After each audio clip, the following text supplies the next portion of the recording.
اب دیکھیے جو علامات قیامت احادیث میں آئی ہیں وہ میں آج آپ کو سنا رہا ہوں. ان کو دو حصوں میں تقسیم کیا جاتا ہے، علامات صغریٰ، علامات کبریٰ. چھوٹی نشانیاں جو درجہ بدرجہ درجہ بدرجہ درجہ بدرجہ حاضر سامنے آئیں گے.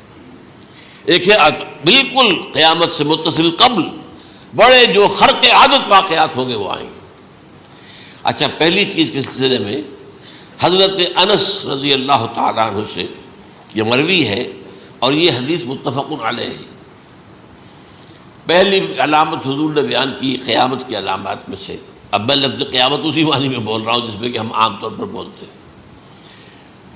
آپ نے فرمایا علم اٹھا لیا جائے گا، جہالت کا دورہ ہوگا.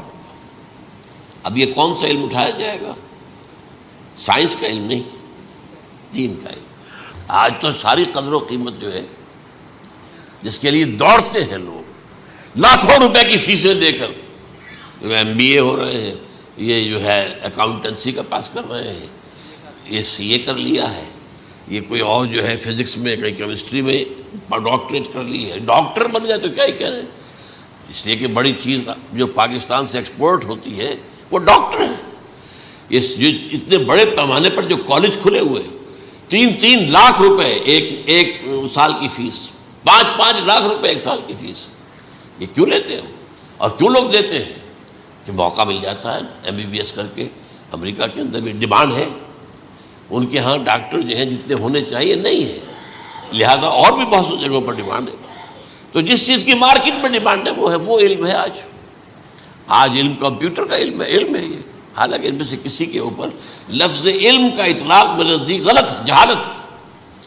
علم وہ ہے جو ذہن کو جلا دے، جو سوچ کو جلا دے، روشنی پیدا کرے، دماغی روشنی، وسعت دے، انسان کے فکر کو وسعت دے، اس کے ذہنی جو ہے جو افق ہے اس کو وسیع کرے. علم تو وہ ہے جو حقیقت کے کیا علم بھی اس سے عطا فرمائے.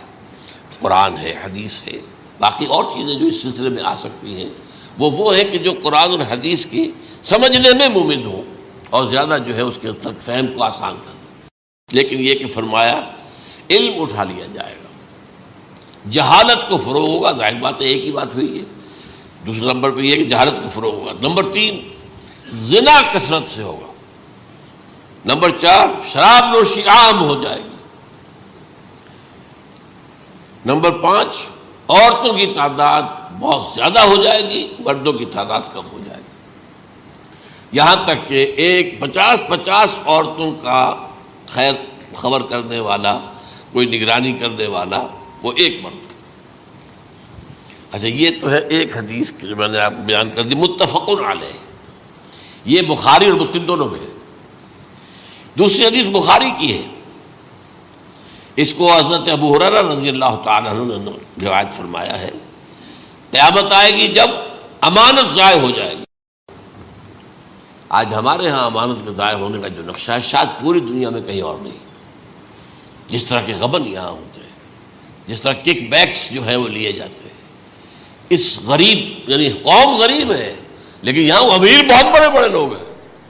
وہ تو دنیا بھر کے ٹاپ کے امیروں کے اندر ان کا شمار ہو جائے گا. لیکن یہ کہ یہ سب امیر کیسے بنے؟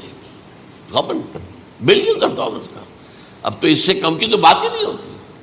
فلاں نے اتنے بلین جو ہے پیسے اپنا جو ہے قرضہ معاف کرا لیا. بھائی کس نے کون کرتا ہے معاف؟ یہ کسی کے باپ کی جاگیر ہے. یہ پیسہ بینک کے اندر حکومت کا ہے کہ حکومت کو اختیار ہو گیا وہ رائٹ آف کر دے ان کے جو ہے ان کی جائیدادیں کرو ضبط. لیکن ہوتا کیا ہے؟ بینک آفیسر بے ایمان ہے. وہ کہتا تھا 1 کروڑ کا قرضہ لے جاؤ، 10 لاکھ مجھے دے جاؤ، چاہے تم میرے پاس کوئی ڈاکومنٹ جو ہے ایسے نہیں دے سکتے. حالانکہ ہونا چاہیے کہ اتنا بڑا قرضہ لے رہے ہو تو ڈاکومنٹس یہاں پر ہمارے سامنے لاؤ کہ اگر تم نہ دے سکو تو ہم ان ڈاکومنٹس کے ذریعے سے تمہاری جائیداد، تمہاری کوئی جاگیر، تمہاری کوئی اور چیز اس کو قبضہ کریں. جب وہ وقت آتا دیکھتے تو یہ ڈاکومنٹس ہی فیک ہیں. اللہ خرچ کیا کرے گا کوئی؟ بینک کا باپ بھی واپس نہیں لے سکتا. اور یہ سب کس کی بے ایمانی ہے؟ وہ جو بیٹھا ہوا بینک مینیجر، سارا سودا اس کے ماں باپ ہوتا ہے کہ 1 کروڑ ہے نا، 10 لاکھ مجھے تو 90 تم لے جاؤ. باقی یہ کہ ٹھیک ہے میں تمہارے جو ڈاکومنٹس تم پیش کر رہے اس میں کوئی اعتراض نہیں کرتا، بس جاؤ. اور نمبر 2 حکومت نااہلوں کے سپرد ہو جائے گی. یہ ہے امام بخاری کی روایت کردہ روایت جو حضرت ابو ہریرہ سے. مسلم شریف میں ابو ہریرہ رضی اللہ تعالیٰ عنہ سے ایک اور روایت ہے، مال عام ہو جائے گا یہاں تک کہ زکوٰۃ قبول کرنے والا کوئی نہ ہوگا. یہ بات وہ ہے جو آج سعودی عرب اور یو اے ای کے اندر آپ کثرت سے دیکھ سکتے ہیں. دولت جو ہے وہ ریل پیل. ابھی تھوڑا سا آیا ہے معاملہ خاص طور پر دبئی میں، کیونکہ وہاں بہت زیادہ کنسٹرکشن ہو رہی تھی، تو پوری دنیا میں آپ کو معلوم ہے کہ جو ریئل اسٹیٹ کہلاتا ہے اس کا حال بہت پتلا ہے، لیکن وہاں کے دولت ریل پیل ہے ہر جگہ پر. آپ نے فرمایا کہ جب لونڈی اپنی مالکہ کو جنے گی اور تم دیکھو گے کہ ننگے بدن ننگے پیر بھوکے ننگے بھیڑوں اور بکریوں کو چرانے والے اونچی سے اونچی عمارتیں بنانے میں ایک دوسرے کا مقابلہ کریں گے. اذا تلد الامۃ ربتها، کیا بات ہے؟ یہ خاص الفاظ کیوں کہے گئے؟ اولاد والدین کے سامنے دب کر رہتی تھی، کبھی سینہ تان کر بات نہیں کرتے تھے. ٹھیک ہے، کوئی بات آپ مان نہیں سکتے، ابا جان یہ بات تو میں نہیں کر سکتا. یا فرض کیجئے کہ وہ آپ کو کسی نیکی سے روک رہے ہیں، کسی دینی کام سے روک رہے ہیں، ابا جان یہ تو میں نہیں کروں گا، یہ تو دین کا فرض ہے. یہ کہیں آپ اور ڈٹ کر کہیں اور جمیں اس پر، لیکن یہ کہ کوئی سرکشی کا انداز نہ ہو. ایسا نہ ہو کہ اپنے جناب سینے کو تان کر کے کھڑے ہو جائے، میں نہیں کروں گا یہ نہیں، یہ غلط ہو جائے. اچھا، اولاد میں بیٹی جو ہوتی تھی وہ زیادہ سبارڈینیٹ، سبمسو، بات ماننے والی، کہیں بھی سر اونچا نہ کرنے والی. اور آخری دور میں کیا ہوگا؟ بیٹیوں سے مائیں ڈریں گی، انہیں ٹوک نہیں سکتی کسی بات پر، پتہ نہیں کیا بک دے گی، کیا بکواس کر دے. یہ تو ہمارے یہاں ہو گیا ہے، باہر کیا ہے وہ تو آپ یہ بھی نہیں پوچھ سکتے. آپ کی 13 برس کی لڑکی آئی ہے رات کو 1 بجے، نہیں پوچھ سکتے کہاں رہی ہو، یہ رات کہاں گزاری، پوچھ ہی نہیں سکتے. یہ پوچھنا بھی جرم ہے. اپنے چھوٹے بچے کو آپ نے ایک تھپڑ مار دیا، تہذیب ہے، سکھانا ہے، غلط کام کیا ہے، اس کی سرزنش ہو رہی ہے، فوراً وہ اگر ایک فون کر دے گا پولیس آئے گی، بچے کو لے جائے گی، اسے لا کر کہیں اور جو ہے ڈپازٹ کرے گی اور آپ پر مقدمہ چلے گا، آپ کو اس کی سزا بھگتنی ہوگی. ظاہر بات ہے کہ پھر وہاں سرکشی کا کیا عالم ہوگا. پھر اولاد کہاں سر جھکائے گی، کس درجے میں جھکائے گی؟ اس کی تربیت عثمانی میں ہوئی نہیں. تو ان تلد الامۃ ربتہا، گویا کہ بیٹی کے نزدیک ماں جو ہے وہ ایسی ہو جائے گی جیسے لونڈی. گویا کہ لونڈی نے ایک اپنی مالکہ کو جنم دیا ہے، بیٹی مالکہ بن جائے گی اور ماں جو ہے لونڈی بن جائے گی. اور دولت کی ریل پیل کا ابھرتا دکان، یہ جو بھوکے ننگے اور مفلس، کیا حال تھا 100 برس پہلے، انہیں کھانے کو کچھ نہیں ملتا تھا. یہ مشرقی ساحل پر تھے، یہ سوائے یہ کہ مچھلیاں پکڑ لی، اللہ خیر اللہ وہ کھا لی، یا کہیں ان کو بیچ دیا، کوئی بنڈی لگ جاتی تھی وہاں، اور کیا تھا. اور مغربی ساحل پہ کیا ہوتا تھا؟ ساری ان کی معیشت حج کے گرد گھومتی تھی. حاجی آئے ہیں، خریداریاں کر رہے ہیں، اور آپ کو معلوم ہے پوری دنیا سے مال پہلے بھی پہنچتا تھا وہاں. آپ کو جو ہے ہر ملک کے ہر کونے کا پھل وہاں مل جائے گا آج بھی. اور وہاں پر یہ ہے کہ سب سے بڑی بدوؤں کے لیے سب سے بڑی بات کیا تھی؟ قربانی کا گوشت. اسے وہ سکھاتے تھے، سخت چمڑے کر کے کھاتے تھے. یہ ان کا حل تھا. آج جا کر دیکھیے نئے شہر بن رہے ہیں، امریکنز کو کانٹریکٹ دیے جا رہے ہیں، بالکل ماڈرن شہر بنا دو. ایک ایبسلیوٹلی ماڈرن شہر جو ہے وہ جو مشرقی ساحل کے اوپر جو پہلے سے آرام کو سٹی ہے، امریکن سٹی ہو، اس کے اندر کوئی سعودی بھی داخل نہیں ہو سکتا سوائے جس کے پاس اس سٹی کی طرف سے لائسنس نہ ہو. اور اس کی 4 دیواری کے اندر، 4 دیواری کیا فصیل کے اندر کہی ہے، جو چاہو کرو، کوئی تم پر پابندی نہیں. ننگے نہاؤ، تالاب ہے نہا رہے، ننگی عورتیں ننگی مردیں نہا رہے، کوئی پوچھنے والا نہیں. اب اسی قسم کا ایک سٹی آباد ہونا جا رہا ہے مغربی ساحل پر، جدہ اور ینبوع کے درمیان. اور اس میں اصل میں جتنی بھی دولت ہے جو پیٹرول کی ہے وہ وہیں پر رکھ لی جاتی ہے امریکہ کے اندر، تاکہ امریکہ جو ہے ایسے ایسے پروجیکٹ بنا کر جب تمہیں دے گا تو اس میں سے پیسے لے گا، وہ نہیں ملتی ان کو واپس. بہرحال یہ تو ایک میں نے ایک جگہ آپ سے ذکر بھی کیا تھا، دی کنفیشنز آف این اکنامک ہٹ مین.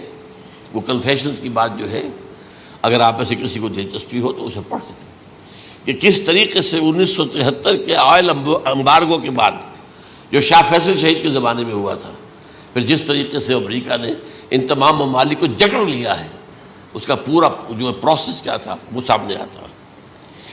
بہرحال اس کے بعد آتا ہے علامات کبریٰ کا ذکر، بڑی علامتیں جو کہ بالکل خرق عادت کے انداز میں ہوگی، جن کا معاملہ جو ہے وہ آپ کے ناپ تول میں نہیں آ سکتا، آپ کی کیمسٹری فزکس اس کا جو ہے وہ نہیں کر سکتی ادراک ہوگا یہ قیامت کی. ان میں نمبر 1 کیا ہے؟ ایک بہت بڑا دھواں آئے گا، پوری دنیا کو لپیٹے گا. نمبر 2 دجال کا ظہور ہوگا، جو اپنی خدائی کا دعویٰ لے کر آئے گا اور بنوائے گا.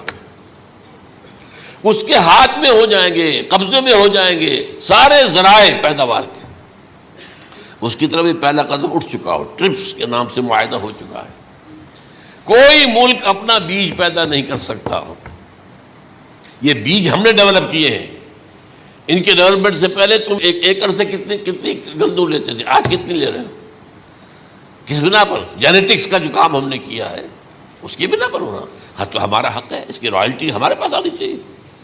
لہذا صرف ان اداروں سے، ملٹی نیشنل سے خریدا جائے گا بیج، اور بیج بھی وہ دیں گے وہ کہ جس سے جو فصل اگے گی وہ بیج نہیں لا سکتی، وہ بیج کا کام نہیں کر سکتی.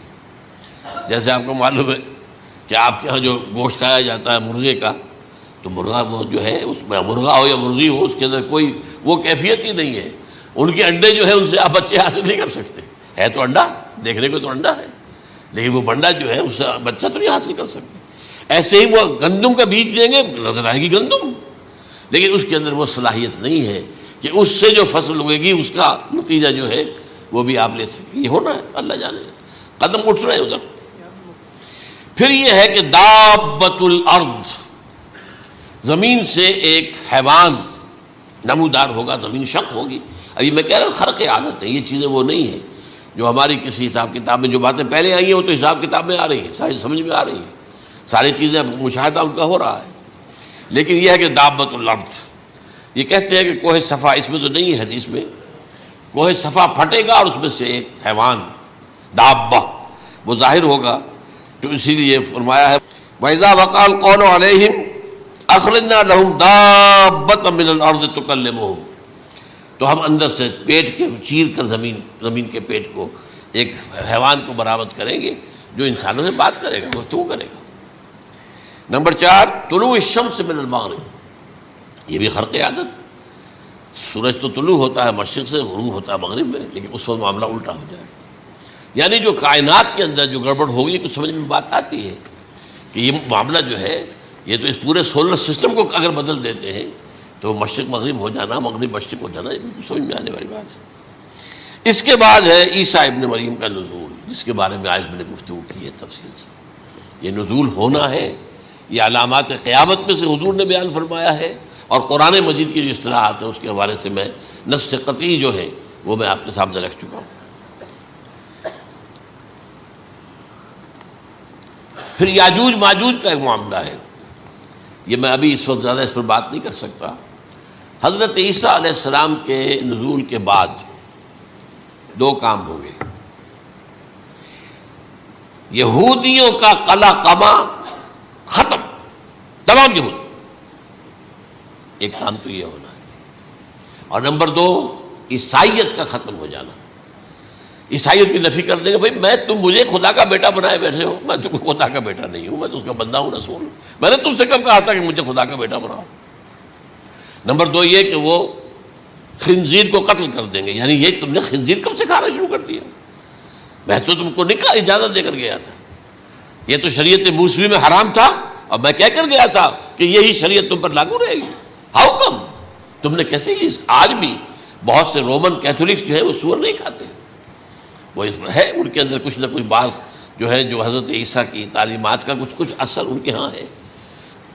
اس کے بعد یہ ہے کہ یاجوج ماجوج اصل میں بتا رہا تھا آپ کو کہ جب عیسائیت بھی ختم ہو گئی، یہود ویسے ختم ہو گئے، استیصال ہو گیا، جڑ کٹ گئی، اب عیسائیت گویا کہ اسلام میں ضم ہو گئی، عیسائیت مذہب ختم، یہودی خود ختم.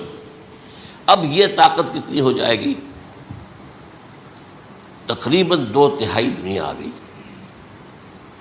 تمام اب عیسائی 2 ارب کے قریب ہیں، 1 ارب 90 کروڑ ہوں گے، یا مسلمان بھی 1 کروڑ 50-60 لاکھ ہیں. دونوں کو جوڑ لیجیے کتنے ہو گئے؟ 6 ارب کل آبادی ہے. لیکن اس کے بعد آتا ہے یاجوج ماجوج کا خروج. یہ یاجوج ماجوج میرے نزدیک چائنا اور رشیا ہے. ان کی مجموعی طاقت اتنی ہوگی اور یہ اس طرح آئیں گے ہر اونچائی پر سے اترتے ہوئے، پھسلتے ہوئے. جیسے 1962 میں جب وار ہوئی تھی بٹوین چائنا اینڈ انڈیا 1962 میں، تو وہ اس وقت کا نقشہ جو آج بھی اخبارات میں پڑھتا تھا تو یاد، waves after waves of Chinese soldiers were coming down the slopes of Himalayas. یہ تو وہ ہے نا جن کی تعداد کا کوئی حساب نہیں ہے. اور رشیا اور یہ مل کر جو ہے، میرا اندازہ یہ ہے کہ جب پہلے ملحمۃ العظمیٰ ہوگی وہ عیسائیوں اور مسلمانوں کے درمیان، اس وقت یہ دونوں پاورز نیوٹرل رہیں گی. لیکن غالباً یہ بات طے کر لیں گی کہ ویپنز آف ورلڈ جو ہے ماس ڈسٹرکشن، یہ استعمال مت کرنا. اگر یہ ویپنز آف ماس ڈسٹرکشن استعمال کرو گے تو ہم میدان میں آ جائیں گے. اس میں وہ جنگ جب ہو چکے گی، پھر حضرت عیسیٰ کو فتح حاصل ہو جائے گی، اور پھر یہ کہ یہودیت ختم ہو جائے گی، عیسائیت بطور مذہب ختم ہو کر اسلام میں ضم ہو جائے گا. پھر وہ 40 برس کا عہد حکومت ہے حضرت عیسیٰ علیہ السلام.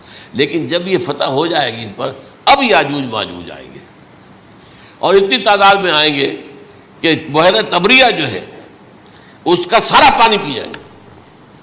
یہ تو اگر آپ کو کبھی اندازہ ہو یا کوئی آپ جانیں ان لوگوں کو جو ان چینیوں سے واقف ہیں، وہ کہتے ہیں زمین پر ہلتی ہوئی کوئی چیزوں سے وہ چھوڑی چھوڑ کے کھا جائیں گے. جہاں وہ جاتے ہیں ایز اے لیبرر، وہاں کے جو سارے کتے ہیں ختم، ساری بلیاں ختم، ہر شے، وہ جو سانپ کھاتے ہیں، ہر چیز کھاتے ہیں. اور یہ تمام ایسٹرن کنٹریز کے اندر ہوتا ہے. بڑی ڈیلیشس ڈشز ہیں یہ سانپ وغیرہ وغیرہ. اور یہ جس طرح کھا جائے، پانی پی جائے، ایک قطرہ نہیں رہے گا اس پر. تو پھر جو ہے اللہ تعالیٰ اس وقت جو ہے اس میں ایک ایسی بیماری پیدا کرے گا، یہ سب مر جائے. یہ معجزے سے ہوگا. یعنی ان کے اوپر فتح جو ہے وہ عام لڑائی کے ذریعے سے نہیں ہوگی، بلکہ اس کے اوپر فتح جو ہوگی وہ اللہ تعالیٰ سے ہوگی. ایک بیماری پیدا ہوگی، سب مر جائیں گے. اور اس کے بعد اللہ تعالیٰ ایسے پرندے بھیجے گا بڑی لمبی لمبی گردنوں والے، وہ ان سب کو کھا جائیں گے. جیسے ہمارے ہاں گدھ ہوتے ہیں، وہ ان کو صاف کر دیں گے. ورنہ تو یہ ہے کہ پوری دنیا کے اندر جو بدبو اور جو پیدا ہوتا معاملہ اس سے، تو اس نوع انسانی کی بقا ممکن نہیں تھی. ان کے خاتمے کے بعد پھر یہ ہوگا کہ حکومت اسلامی جو ہے پوری دنیا میں حضرت مسیح علیہ السلام کی ہوگی. 45 برس وہ رہیں گے. اسی میں وہ کہلن بھی آ جائے گا، وہ فی المہد و کہلن جو میں نے شروع میں بیان کیا تھا. اسی میں پھر یہ ہے کہ وہ شادی بھی کریں گے، ان کی اولاد بھی ہوگی. اور پھر ان کا انتقال ہوگا تو حضرت حضور صلی اللہ علیہ وسلم کے حجرے میں، وہیں پر جہاں حضور اور ابو بکر اور عمر رضی اللہ تعالیٰ عنہم دفن ہیں، وہیں پہ ان کو دفن کیا جائے گا. اور قیامت کے دن حضور فرماتے ہیں کہ میں اور یہ تینوں ساتھ نکلیں گے. تو یہ ہے والات و واقعات. بہرحال اس میں یہ ہے کہ یہ نوٹ کر لیجئے کہ جہاں تک ہمارے ہاں آج کل کا معاملہ ہے، میرے نزدیک میں یہ کہنے پر مجبور ہوں، جو رفع و نزول مسیح کو نہیں مانتا وہ کم سے کم منکر حدیث ضرور ہے. میں اس سے کم کا فتویٰ نہیں دے سکتا. اب یہ ہے کہ جو لوگ مہدی کو نہیں مانتے ان کا معاملہ میں مختلف سمجھتا ہوں. چند منٹ لے رہا ہوں آپ کے، اور اس لیے کہ ان کی حدیثیں صحیحین میں نہیں ہیں، بخاری مسلم میں نہیں. اور یہ کہ بہرحال ان کا معاملہ جو ہے وہ ایسا نہیں ہے حضرت عیسیٰ کا. حضرت عیسیٰ کے آنے کا جو کچھ ہوگا وہ تو میں نے آپ کے سامنے بیان کر دیا. لیکن یہ ہے کہ حضرت مہدی ہمارے نزدیک اس میں خرق عادت کوئی ہے ہی نہیں. جیسے ہر صدی کے مجدد ہوتے ہیں، آخری صدی کے مجدد وہ ہوں گے، اور میرے نزدیک یہی آخری صدی ہے، اور اسی میں حضرت مہدی کا ظہور ہو جانا. سعودی عرب میں کوئی خانہ جنگی ہوگی کسی بادشاہ کے انتقال پر، اور پھر اس وقت یہ ظاہر ہوں گے. اس وقت ملک کے حالات کو سنبھالنے کے لیے لوگ ان کو زبردستی نکالیں گے، چھپے ہوئے ہوں گے ایک گھر میں. یہ حضرت ام سلمہ رضی اللہ تعالی عنہ کی روایت ہے کہ ایک بادشاہ کے انتقال پر یہ خانہ جنگی ہو جائے گی، اور ایک شخص مدینے سے بھاگ کر مکے میں چھپ جائے گا۔ یہ تو ہے ان کے الفاظ، میں توجیہ کر رہا ہوں۔ یہ لوگ ان کی طرف دیکھ رہے ہوں گے کہ یہ جو وقت آیا ہے فتنے کا ہماری قوم پر، ہمارے ملک پر، تو ان کی شخصیت ایسی ہے کہ یہ بیچ میں آئیں، صلح صفائی کرائیں، اور وہ جو ہے اس ذمہ داری سے بچ کر بھاگیں گے اور جا کر مکے میں چھپ جائیں گے۔ پھر لوگ انہیں تلاش کر کے نکالیں گے اور زبردستی ان کے ہاتھ پر بیعت کریں گے، ورنہ وہ اتنے بڑے منصب کو۔ اور پھر یہ بھی ہے، ایک حدیث میں آتا ہے یصلحوا فی لیلۃ واحدہ، ایک رات میں ان کی مکمل اصلاح کر دیں گے۔ یعنی اگر کوئی تھوڑا بہت نقص اور عیب کوئی ہوا بھی، کوئی کمی کوتاہی ہوئی بھی، تو اللہ تعالیٰ ایک رات میں اصلاح کروا دیں گے۔ لیکن ہمارے نزدیک اس کے اندر کوئی خرق عادت ہے ہی نہیں۔ البتہ جو کہتے ہیں اہل تشیع، وہ خرق عادت ہے کہ ان کے 12ویں امام جو ہے وہ بچپن ہی کے اندر اس خوف سے کہ جو بنو عباس بادشاہ ہیں وہ ان کو قتل کر دیں گے، تو وہ ایک غار میں چھپا دیے گئے۔ اب وہ 1200 برس سے اس غار کے اندر چھپے ہوئے، اور اس کے بعد وہ ظاہر ہوں گے، وہ امام مہدی ہوں گے۔ اس میں خرق عادت ہے، لیکن میں یہ کہتا ہوں کہ محض خرق عادت کی بنیاد پر ہم اس کی نفی نہیں کریں گے۔ کیوں؟ کیا ہم یہ نہیں مانتے کہ اصحاب کہف 300 برس تک سوئے رہے؟ یہ کیا عام بات ہے؟ حضرت عزیر علیہ السلام، اللہ نے انہیں موت دی، موت، اور 100 برس کے بعد زندہ کر کے اٹھا لیا۔ تو خرق عادت حضرت عیسیٰ کو ہم اتنا بڑا خرق عادت مانتے ہیں کہ اٹھا کر آسمان پر، تیسرے آسمان کے اوپر ہیں، موجود ہیں، اب بھی ہیں۔ شب معراج میں تیسرے آسمان پر حضور کی ملاقات ان سے ہوئی۔ تو یہ خرق عادت کی بنیاد پر نفی نہیں ہم کرتے، ہو سکتا ہے، لیکن یہ کہ اس کے لیے ہمارے پاس کوئی دلیل نہیں، کوئی احادیث نہیں، کچھ نہیں، اس لیے ہم اس کو نہیں مانتے۔ البتہ خود وجود جو ہے حضرت مہدی کا، وہ کوئی عجیب بات نہیں ہے، وہ تو جیسے پہلے بھی آئے ہیں ہمارے مجددین، ایسے مجدد ہوں گے اور دین کو تازہ کر دیں گے۔ ایک صحیح اسلامی ریاست جو ہے وہ عرب میں قائم ہو جائے گی دوبارہ۔ حضور نے فرمایا وہ عدل اور انصاف سے عرب کو اسی طرح بھر دے گا جیسے کہ وہ اس سے پہلے ظلم اور جور اور زیادتیوں کے سے بھری ہوئی ہوگی۔ تو یہ کام ہوگا، یہ تو مجدد کا کام ہوتا ہی ہے اس حوالے سے۔ لیکن بہرحال میں نے پھر بھی کہا کہ اگر احادیث کی کمزوری کی وجہ سے کہ صحیح عین میں نہیں ہے، اگر کوئی شخص انکار کرے تو مجھے کوئی اعتراض نہیں ہے، ٹھیک ہے۔ لیکن جو حضرت عیسیٰ کے نفع سماوی اور حضرت عیسیٰ کے نزول کا انکار کرتا ہے، وہ کم سے کم، میں انہیں اور آگے کوئی فتویٰ نہیں دیتا کہ وہ کافر ہو گئے یا یہ ہو گئے یا وہ ہو گئے، لیکن منکر حدیث کے لائن میں تو وہ لازماً کھڑے ہو گئے، کیونکہ اتنی واضح اور پکی حدیثیں ہیں حضرت مسیح کے نزول کی، اور علامات قیامت میں جس طرح ان کا ذکر آتا ہے کہ اس سے انکار جو ہے وہ جب تک آپ پوری حدیث کے ذخیرے کا انکار نہ کریں اس وقت تک ممکن نہیں ہے۔ اقول قولی ھذا واستغفر اللہ لی ولکم ولسائر المسلمین والمسلمات۔